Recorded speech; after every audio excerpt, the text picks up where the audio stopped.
Bonjour à tous chers amis, on est en plein Parashat Vayeshev, Parashat des rêves, on a vu le cours hier soir sur le sens des rêves, etc. Mais là aujourd'hui, ce qu'on va voir, c'est pas les rêves, on va voir bien sûr ce qu'on a parlé des anges. Cette semaine on a rencontré des anges.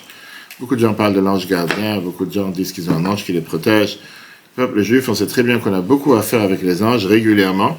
On va voir tout de suite comment et quoi, mais d'abord la Parashat on a vu comme quoi Yaakov, il a rencontré des anges, il a envoyé des anges, etc. Il y a des anges qui ont des missions positives. Par exemple, l'ange Raphaël, qui amène, on a dit, la guérison aux malades. L'ange Michael, qui va aider les nécessiteux. On a des anges qui ont des missions difficiles, comme l'ange de la mort, que Dieu nous en préserve, qu'on ne rencontre jamais. Les anges qui ont été envoyés pour aller détruire la ville de Sodome. Mais en tous les cas, on parle bien sûr des anges qui reflètent ce qui s'appelle, qui reflètent Dieu, etc. Ça, c'est ce qu'on appelle en général les anges, que la Torah fait allusion aux anges. Mais là, la Torah te raconte quelque chose de bizarre. On a vu la parashat Shabbat, qu'en plein milieu de la nuit, Yaakov, avant de rencontrer Esav, il a peur de ce qui va se passer. Esav s'approche avec 400 terroristes de Hezbollah, je ne sais pas de qui d'autre, pour le frapper, lui et sa famille. Yaakov n'arrive pas à dormir. Et tout d'un coup, il rencontre une personne qui le frappe. Yaakov se bat pour sa vie. Il le frappe de retour. Et la Torah te dit qu'il commence à faire jour. Il lui dit, laisse-moi partir, parce que maintenant il fait jour et je dois dire des louanges à Dieu. Et Yaakov, il comprend qu'il a affaire devant lui avec quelqu'un de mystique, quelqu'un qui est un ange, quelqu'un qui n'est pas un être humain normal, qui représentait ça face au trône céleste. Il lui a dit, non, d'abord, il faut que tu me bénisses. Et là, cet homme bizarre, cette personne bizarre, qu'est-ce qu'il dit? Tu t'appelleras plus Yaakov, tu t'appelleras Israël. Pourquoi? Parce que tu t'es battu avec Dieu, avec des anges, et tu as réussi. Et c'est là que depuis ce jour-là, le peuple juif, on s'appelle Israël. On s'appelle le peuple Bnei Israël, le peuple juif, la terre d'Israël, Torah d'Israël, etc. Pourquoi? Israël, c'est bien du mot Sa'el, qui veut dire l'ange de Dieu. D'accord? Tu as réussi à surmonter un ange. Maintenant, la question, elle est quel rapport? On a le devoir de se battre avec des anges tous les jours. Comment les anges sont devenus, on va dire, l'ennemi le plus dur sur lequel on doit se battre?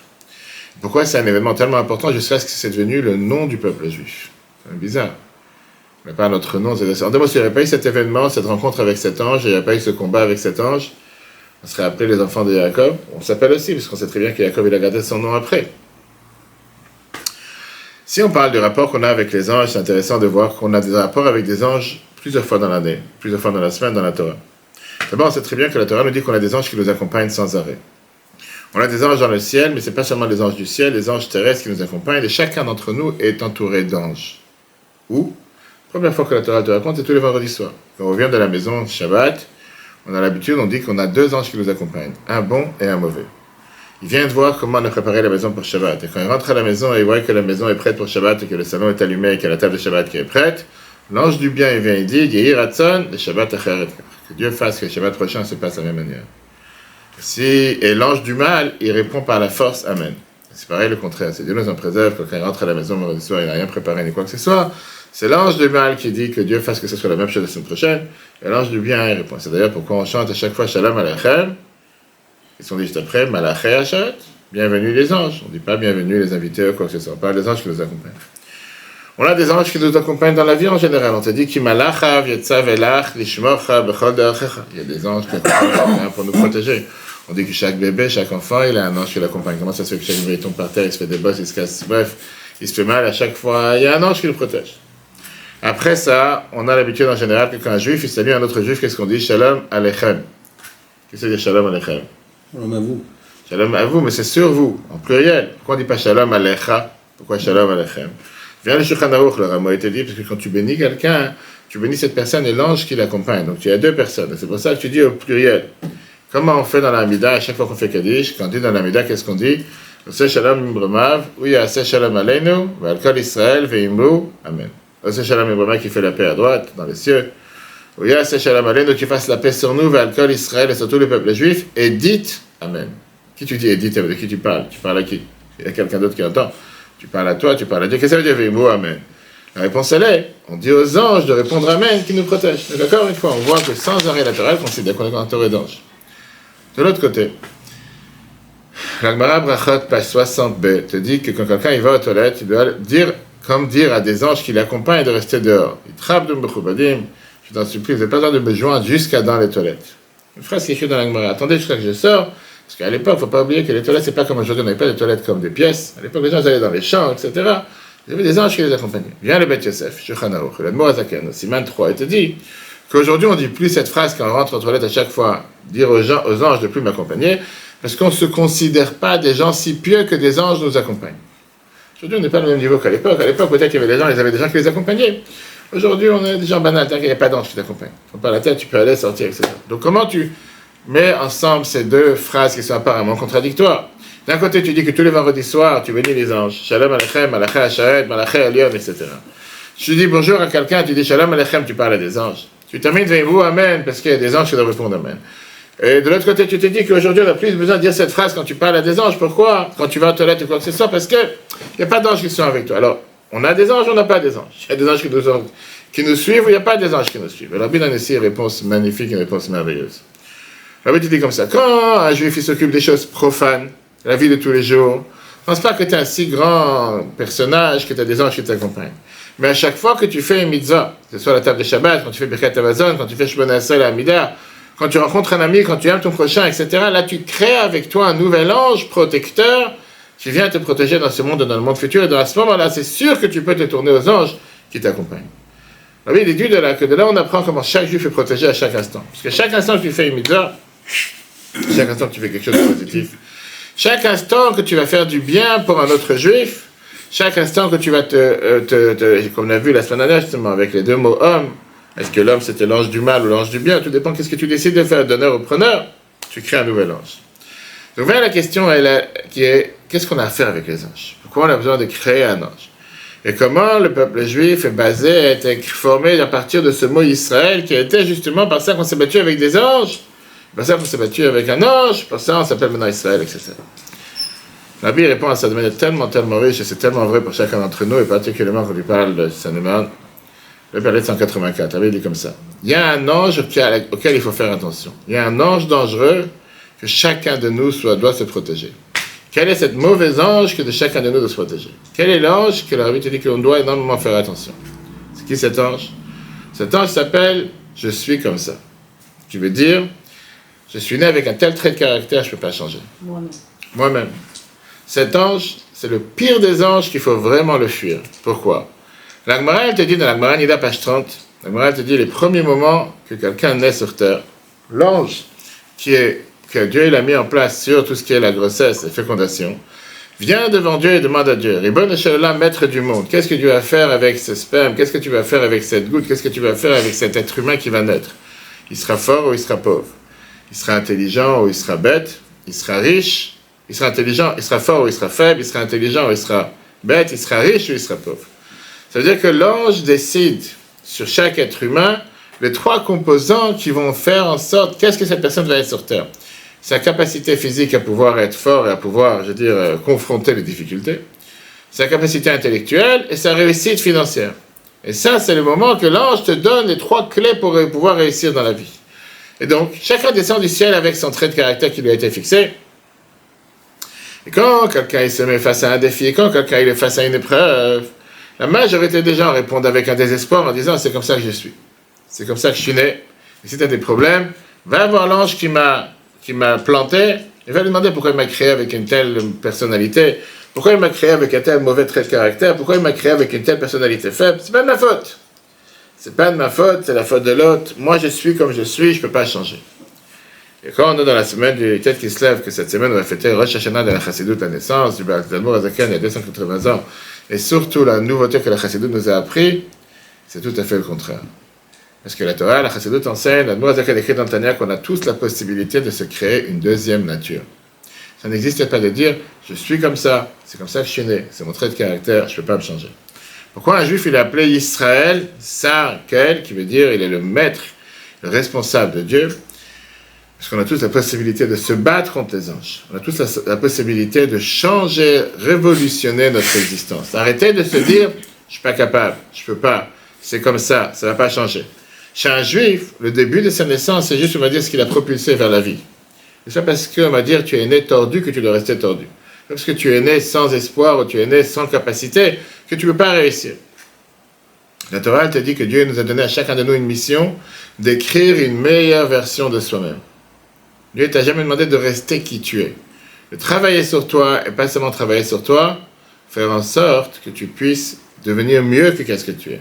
Être un partenaire de Dieu dans les actions du monde, à faire amener la lumière sur terre, amener la beauté de la création sur terre. Et il n'y a pas mieux que quand tu crées quelque chose de nouveau. Pas créer quelque chose du néant. On va tout de suite voir la différence entre créer quelque chose du néant et créer quelque chose à partir de l'existant. Quand tu es capable de changer un trait de caractère négatif, quand tu es capable de changer un caractère problématique, quand tu es capable de changer des difficultés, des épreuves, tu es capable de transformer l'épreuve en positif, c'est là que tu sais que tu as rempli ta mission sur terre. Alors oui, c'est vrai. Les Chachamim déjà te disent que c'est beaucoup plus dur que tout. C'est plus facile, ils te disent, d'apprendre toute la Gemara par cœur, tout le chasse par cœur, que de changer un trait de caractère. Travailler sur sa personne, c'est ce qu'il y a de plus dur. Il y a beaucoup de gens qui ne sont pas prêts à le faire. Beaucoup de gens préfèrent travailler sur le dos des autres. Ne pas changer leur personnalité. Il faut savoir que ça, c'est les forces que Dieu nous a données. Les forces que Dieu nous a données, Dieu l'a donné que depuis qu'on est né, on voit dans le Tanya, Mashbim, Otot, et Tzadik, Dieu te dit que quand Dieu l'envoie une Neshama sur terre, il nous fait jurer soit un Tzadik et soit pas un Racham, mais il y a un autre sens. C'est pas seulement Mashbim, Otot, quand Dieu te dit, te fait jurer, Masbim, il a Shon Sova, qui veut dire te rassasie de force. Dieu te donne les forces pour pouvoir réussir. Non, à toi de réussir, à toi de vouloir réussir. On a vu avec Israël les derniers 14 mois, comment on ne peut pas voir tous ces miracles. Il y a 14 mois, on a reçu le coup le plus dur qu'Israël a reçu depuis 80 ans. On était au niveau le plus bas avec cette corde qui étranglait Israël, cette drogue iranienne depuis 7 côtés, 7 continents, 7 pays, etc. Presque 14 mois. Et l'image d'Israël au reste du monde est totalement différente. Israël se trouve aujourd'hui sur le Hermon syrien. Le Hamas, il est en miettes. Le Hezbollah, il est en miettes. Le Liban, il est en miettes. On a réussi à détruire, avec la bénédiction de Dieu, bien sûr, avec Tzahal, que Dieu bénisse Tzahal. Et ça, c'est pas fini. Toute l'armée syrienne qui se sont on va dire, emmagasinés ou qui se sont renforcés pendant des dizaines d'années avec tout ce qu'ils ont, et on continue. Et je crois hier soir, avant-hier soir, le tremblement de terre qui a été causé en Syrie à cause des bombardements israéliens, etc. La Bible t'explique. Ça, c'est la raison pourquoi la carte de visite de Dieu elle contient la phrase la plus bizarre sur terre. Je suis Dieu, ton Dieu, qui t'a fait sortir d'Égypte. Première des phrases des 10 commandements, c'est quoi? Je suis Dieu, ton Dieu, qui t'a fait sortir d'Égypte. Quand Dieu il se présente au mont Sinaï, et Dieu maintenant il s'est fait connaître au monde entier, il vient de sortir d'Égypte. Dieu te dit, c'est quoi mes accomplissements? Qu'est-ce que j'ai fait dans la vie? Le Ibn Ezra, il vient, le commentateur de Chumash, et te dit, je ne comprends pas. Ça, c'est le maximum. Ça, c'est la barre la plus haute. Ça, c'est ce que Dieu il est capable. Je suis Dieu, ton Dieu, qui t'a fait sortir d'Égypte. C'est quoi, sortir d'Égypte? Quelque chose qui s'est passé dans un point dans la planète il y a 3300 ans. Quand Dieu ne dit pas, je suis Dieu, ton Dieu, qui a créé le ciel et la terre, qui a créé le monde. C'est beaucoup plus fort. Je suis Dieu, ton Dieu, qui a fait sortir d'Égypte. C'est un petit truc. Bien sûr, c'était important. Sortir un peuple qui aurait dû rester esclave toute sa vie, qui n'était plus esclave. Mais là, c'est pas... Rambam, Maïmonide, quand il commence son livre, il te dit la base des bases. Et la base des fois, c'est de savoir qu'il y a un existant qui existe. Que c'est Dieu qui a créé tout ce qui se passe sur la planète et tout ce qu'il y a entre le ciel et la terre. Bref, beaucoup plus fort. Dans une merveilleuse lettre, dans le premier volume, dans la page 30, la Bible te dit que justement, Dieu a choisi cet exemple que je suis Dieu ton Dieu qui t'a fait sortir d'Égypte, parce que ça te montre le plus grande merveille, plus que la création du monde. Pourquoi plus que la création du monde? La création du monde te dit quoi? Il y a un Dieu qui est capable de créer des nouvelles choses. D'inventer une nouvelle chose. Créer l'existant du néant. Créer quelque chose de rien. Mais est-ce que tu es capable de transformer quelque chose qui existe? Est-ce que tu es capable de modifier quelque chose qui existe déjà? De transformer une armoire en voiture? Est-ce que tu es capable de faire quelque chose qui est totalement différent, pas seulement avec l'intelligence artificielle? Est-ce que tu es capable de transformer une créature qui est déjà née avec un certain formatage, j'ai des traits de caractère, qui ne peut pas changer? Et qu'est-ce qui se passe avec tout ce qui sont, on va dire, les personnes qui ont des défis et des difficultés, que ce soit des difficultés physiques, mentales, morales, psychiques, quoi que ce soit? Est-ce qu'on peut, ça lui, changer? Est-ce qu'on peut transformer un en un autre un? Est-ce qu'on peut transformer un existant en un autre existant? Ça, c'est ce que Dieu a dit dès qu'il rencontre le peuple juif la première fois à la sortie d'Égypte, au Mont Sinaï. Je suis Dieu, ton Dieu, qui t'a fait sortir d'Égypte. L'Égypte existait déjà. Vous étiez déjà des esclaves. Je suis capable de prendre un esclave et le rendre libre. Je suis capable de prendre quelque chose qui existe déjà. Pas un néant en existant. Prendre un existant et le transformer en un autre existant. Qui veut dire, toutes ces barrières, c'est quoi l'Égypte? Metzarim, qui veut dire les barrières. Toutes ces barrières sont seulement une imagination. Une illusion. Parachat des rêves cette semaine. Un juif doit savoir que dans n'importe quelle situation dans laquelle on se trouve, tu peux remplir ta mission sur terre et dépasser, être surdépasser par rapport à ce que tu te mets dans la tête que tu es capable. Parce qu'on dit très bien que la majorité des gens utilisent seulement 5 à 10% de leur cerveau. La majorité du temps, ils n'utilisent pas leur cerveau. Qui veut dire, un être humain a des capacités énormes, une sainteté énorme, un pouvoir énorme, et rien ne peut l'empêcher de vivre avec la foi, avec la joie, avec la crainte de Dieu, et surtout dans l'action. Être quelqu'un de bien, être quelqu'un dédié, être un bon père, être un bon mari, être une bonne mère, être une femme parfaite. Quelqu'un qui veut et peut vraiment. Ah ben non, il faut travailler sur sa personne. Travailler sur sa personne, c'est pas facile. Et ce dévoilement, c'est un miracle qui est beaucoup plus grand que la création du monde. Transformer zéro, le néant, en quelque chose, bien sûr, c'est un changement, c'est important. Mais c'est pas la surprise. La vraie révolution, c'est quoi? C'est de transformer quelque chose qui existe. Quelqu'un qui est né avec une certaine tendance, avec un certain trait de caractère, et qui est capable de s'auto-changer à 1000 degrés, ça, c'est la vraie réussite. On parlait du rabbi, on a parlé longuement pendant le voyage. Quand tu entends que le rabbi jusqu'à 48 ans, c'est-à-dire de 0 à 48 ans, sans arrêt, il n'avait pas de répéter dans des lettres à des personnes, je suis une personne introverte, je suis une personne qui est beaucoup plus renfermée sur soi-même, une personne inconnue, une personne qui ne fréquente pas du public, une personne que personne ne connaît, une personne que peu de gens connaissaient. Et Gabi lui-même te dit que ma vocation dans la vie, c'est pas d'être extraverti, c'est pas d'être quelqu'un qui connaît le monde, c'est plutôt de travailler centré sur moi-même. Et que tout d'un coup, en 1950, le rabbi précédent décède, quitte ce monde matériellement, et au final, le rabbi devient rabbi, tout d'un coup, tu vois cette explosion de cette personne introverte. Cette personne qui dit sur lui-même, je ne suis pas fait pour des affaires communautaires, je ne suis pas fait pour agir avec la communauté, je suis plutôt fait pour être centré, pas centré en tant qu'égoïste, me concentrer sur ma personne, ça me suffit largement. Un changement. C'est le juif le plus connu après Moshe. Une seconde, tu as pris ma parole. Oublie maintenant le rabbi de côté, parle de Moshe. C'est exactement la même histoire. Dieu il va voir Moshe. Prends une personne inconnue, que personne ne connaissait. Il a grandi dans le palais de Pharaon, quelqu'un pas connu. Dieu il lui dit, je te prends toi pour aller maintenant libérer le peuple juif. Va voir Pharaon. Moshe il dit, tu veux moi, excuse-moi. Il dit, je sais parler, je suis un bon communicant. Va prendre mon frère. Mon frère Aaron, il sait mieux parler. Moi, t'as besoin de moi, mais je suis nul. C'est pas moi. En plus, je bégaye. Il dit, non, je veux que ce soit toi. Aaron, il va venir, il va être ton porte-parole. Toi, j'ai envie que tu... Une personne inconnue, une personne qui paraît pareil, il avait rien. C'est pas quelqu'un qui était actif sans arrêt, il était prédicté que, avant 80 ans, il a commencé à travailler à 80 ans. Il a commencé à travailler avant. Pas comme les gens qui pensent aller à la retraite. Moshe était la même chose, savoir se retransformer, savoir se changer. Prends un autre personnage, Rabbi Akiva. Jusqu'à 40 ans en illettré. C'est pas lire. Il n'a jamais entendu parler que ça veut dire lire. Tout d'un coup, il voit cette eau qui tombe sur le rocher. Et il te dit qu'il a vu que l'eau qui tombe sur le rocher sans arrêt est en train de faire un trou dans, le rocher, dans la pierre. Il te dit, si l'eau, elle est capable de gratter, faire un trou dans la pierre, c'est sûr que la Torah peut entrer dans ma tête. Il est devenu un des plus grands leaders du peuple juif. Et t'en passes comme ça à des gens que sans arrêt, on te dit que ils n'étaient pas destinés pour, ils n'étaient pas faits pour, ils n'avaient aucune qualité particulière, ils ne sont pas sortis de maisons de grands érudits, de parents.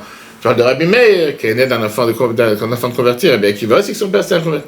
Bref, c'est enfin des gens qui viennent de nulle part, on va dire. Et qu'ils ont réussi en travaillant sur eux-mêmes, venir les gens qui ont transformé le monde.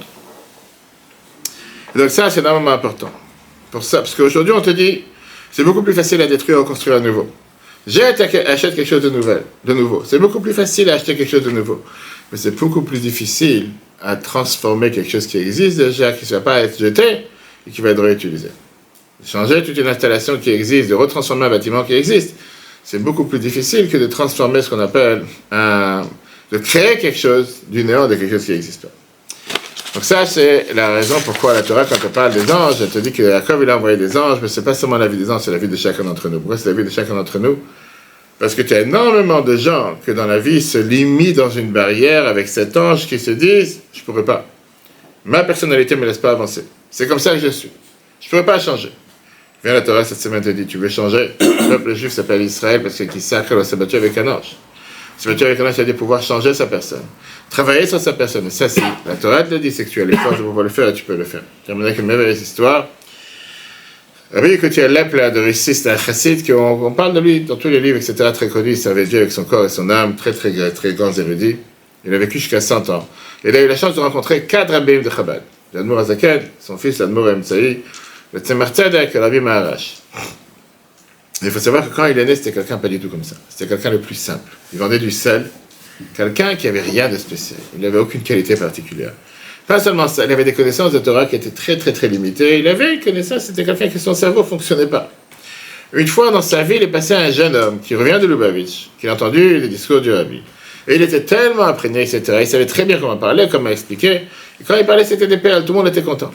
Le seul qui n'était pas content, le seul qui était mal à l'aise et qui s'est senti mal, c'était ce Rabbi Koutiel, qui s'est senti, je comprends pas, j'entends ce qu'il raconte, mais je comprends pas ce qu'il dit. Je comprends pas ce qu'il dit, je suis bête. Mon cerveau, il marche pas, mon cerveau, il est fermé, qu'est-ce que je te dis? Ça me déchire le cœur que lui, il est jeune, il est plein de vie, plein d'énergie, et moi, mon cerveau, il est fermé. Et la jalousie l'a frappé. Il voit ce jeune, il voit comment il parle les paroles de Torah, etc. Il s'est dit, tu sais quoi? Je pense que je suis mal foutu, j'ai pas d'espoir dans la vie, ça sert à rien de continuer à vivre. Et tout d'un coup, il s'est dit, quoi, je vais venir têtu. Il avait un caractère très fort, il lui a dit, écoute, je te demande de rester dans la ville avec moi pendant 3 semaines. Viens, apprends-moi tous les jours, essaie de travailler sur mon cerveau, mais mon cerveau, il est bloqué. Son cerveau, il est bouché, ça marche pas. Le jeune, il est, je suis d'accord, il reste, il lui apprend pendant 3 semaines les paroles de Torah, ce qu'il a appris, etc. Le cerveau ne fonctionne pas, ça rentre pas. C'est une pierre, qu'est-ce que je dis? C'est un cerveau chinois. C'est comment dire? Qu'est-ce que ça veut dire un cerveau chinois? C'est un cerveau qui est fait, on appelle ça comment aujourd'hui? C'est nous, une invention, c'est pas humain, c'est nous, un robot. C'est une machine, tu peux pas en prendre un robot. Un robot, c'est un robot, tu l'as mis dans le cerveau. Tu peux pas parce que tu vas dire, ah non, je vais lui mettre un faux cerveau. Ça va pas marcher. Aujourd'hui, tu crées des robots qu'on leur enseigne tout. Avec ChatGPT, tu peux tout faire. Avec l'intelligence artificielle, tu peux tout faire. Tu peux faire croire que c'est un être humain vivant devant toi. Mais la réalité, c'est pas le cas. Il a décidé de partir voir le rabbi à l'époque et avec des larmes, il demande au rabbi, aie pitié sur moi, je sais, je voulais ouvrir mon cerveau, je voulais être capable de faire quelque chose, j'arrive pas. Le rabbi dit la fameuse phrase, Ein lecha davar omed bifnei haratzon. Rien ne se tient contre la volonté. Si quelqu'un il veut vraiment, tu peux exploser le monde. Quand tu veux vraiment, même tes qualités, même tes traits de caractère peuvent s'élargir, changer. Et le Koutiel, il savait que si le rabbi il dit c'est vrai, c'est la réalité, c'est ce que la Torah te dit. Travaille sur toi. Il a demandé à sa famille, je préfère rester quelques mois chez le rabbi, à apprendre, m'investir, je ne retourne pas à la maison. Et il a commencé à apprendre à faire cette thérapie qui est une thérapie personnelle, comment ouvrir le cerveau. Travailler sur son cerveau. Au départ, il a décidé de se concentrer 1 minute. Après encore 1 minute. Après encore 1 minute. Après 5 minutes. Après 10 minutes. Après une demi-heure. Et comme ça, il a répété sans arrêt chaque sujet des dizaines, des centaines de fois, jusqu'à ce qu'il a senti qu'il est né totalement à nouveau. Son cerveau s'est ouvert. C'est devenu un des plus grands connaisseurs de la Chassidut, de l'Admour HaEmtsaï, qui était le deuxième rabbi de Chabad, a écrit pour lui un livre qui est des discours chassidiques les plus profonds, qui s'appelle Ibn Rabin al-Tzemach Tzedek. Il a dit, lui, c'est un exemple de quelqu'un qui s'appelle Yagat al-Matzat Tatamin. Quand tu te fatigues, et tu vas trouver, tu peux lui faire confiance. En si quelqu'un il se fatigue, il peut trouver. Il y avait une autre histoire, j'avais raconté plusieurs fois avec un juif qui s'appelle Nachum Barakovitch, qui vit toujours à Kranitz, à Brooklyn, très très fort, et c'est quelqu'un qui offre beaucoup les Kiddushim, Simchat Torah, etc. Quand il était jeune, c'était pas un délinquant voyou, mais c'était un jeune. Bref, il n'aimait pas apprendre, il n'aimait rien faire, perdre son temps, etc. Ça lui déchirait le cœur. Une fois, il était adolescent, il rentre en audience privée chez le rabbi, on est rentré vendredi. Et le rabbi lui dit, je te demande un service. Vous savez, il dit, voilà, j'ai oublié, j'ai raconté l'histoire, on peut voir la vidéo, comment il raconte comment il était jeune, il n'était pas intéressé à étudier. Après, il est rentré dans la shmira, tout ce qui est pour le combat, sauver les gens, etc. Il n'a pas trouvé sa place là-bas non plus. Bref, il s'est senti comme si, je vois rien, ni je sais apprendre, ni je peux travailler avec les mains, ni je peux faire des combats. À quoi je veux? Il rentre en audience privée chez le rabbi, il est tout à fait brisé, le rabbi lui dit, je te demande un service. Prends un chumash 1 fois par jour. Apprends dedans 5 minutes, pas 1 minute de plus. Si tu regardes la montre, ça dépasse 1 minute, tu fermes. Mais 5 minutes par jour. Pas plus. Mais à 5 minutes, tu dois apprendre. Tu apprends 5 minutes, la 6e minute, tu fermes. Tu n'as pas le droit d'apprendre 2 minutes de plus. Mais il faut que ce soit un deal. Tu n'as pas compris, etc. Il dit, ok, je suis prêt à le faire. Et il raconte comment ce commencement, ça l'a tellement donné la passion et l'envie de vouloir apprendre. Il dit, j'ai commencé à apprendre un passouk, un verset, un rachi. Je suis en plein sujet. Je dis, 5 minutes, il faut que je ferme. Et ça dit, mais j'ai envie de connaître plus. Il m'a dit, non, il ne faut pas que tu dépasses. Mais ça lui a donné l'envie. Parce qu'il a commencé, il a vu qu'il était capable. Il a vu qu'il était capable d'apprendre, capable d'investir. Avec le temps, il est devenu ce qu'il est devenu aujourd'hui. La Bible dit, c'est exactement la même chose. Ne pas s'enfermer dans cette barrière, ne pas s'enfermer dans ses limites, ne pas s'enfermer dans cette prison, ne pas s'enfermer dans... Et chacun d'entre nous a cet ange qui parfois te dit, tu ne pourras pas. Et tu rencontres des gens, tu l'as déjà dit, sur la main, je ne suis pas religieux. Je ne suis pas le babitch. Je suis pas ci, je suis pas ça. On se met des étiquettes. Maintenant que je me suis mis cette étiquette, je suis tranquille. Maintenant, je suis content. Ça y est, tu ne pourras rien me demander. Parce que je t'ai dit, je ne suis pas religieux, parce que je ne suis pas religieux, je ne dois rien faire. Enlève ces étiquettes. Arrête de t'enfermer dans des barrières. Quand quelqu'un ne s'enferme pas dans des barrières, automatiquement, il sait que le monde, il n'y a pas de limite. Quand on veut, on peut. Quand on replace sur Torah.fr, magnifique enseignement de la paracha de cette semaine, de pourquoi la Torah nous parle de ces anges, pas pour te dire qu'il y avait des anges à l'époque, pour te dire que chacun d'entre nous, on a des anges, et chacun d'entre nous a la capacité de prendre cet ange qui nous enferme, qui est le plus grand danger d'une personne, et le faire exploser et pouvoir jaillir sans limite. Très bonne journée à tous, et Dieu veut, à la semaine prochaine. Etora.fr, la Torah en live. Ce cours est proposé par Etora.fr. Pour nous aider à continuer à diffuser les cours de Torah, vous pouvez faire même une petite contribution sur notre site www.etorah.fr dans l'onglet Faire un don. Retrouvez-nous aussi sur les réseaux sociaux.